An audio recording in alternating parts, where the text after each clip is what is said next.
Kemudian najis ringan, mukhaffafah. Kencing bayi laki-laki yang belum minum, makan dan minum sesuatu pun selain air susu ibunya. Yang kenyang nanti najis. Kemudian najis yang dimaafkan. Pun najis dimaafkan dia. Limpun, kala pula yang ada darah api. Cicak, nyamuk dalat.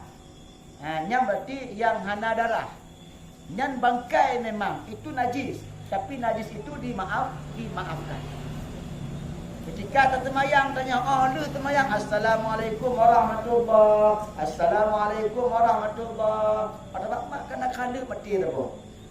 Yang bangkai itu najis, tapi itu dimaafkan karena hana sengaja. Sah termayang.